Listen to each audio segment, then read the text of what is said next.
Hindi lang si kapuso actor Juancho Trevino ang nominado sa 3rd Annual TAG Awards Chicago.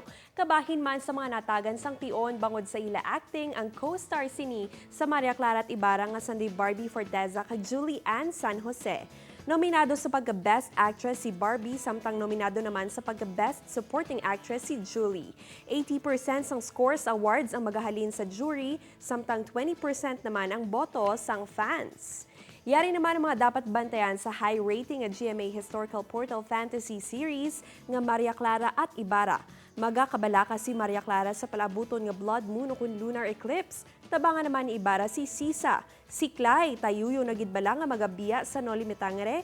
Bantayan ang mas naga-exciting pa nga mga eksena sa Maria Clara at Ibara alas 8 sa gabi sa GMA, kag alas 9:40 naman sa gabi sa GTV.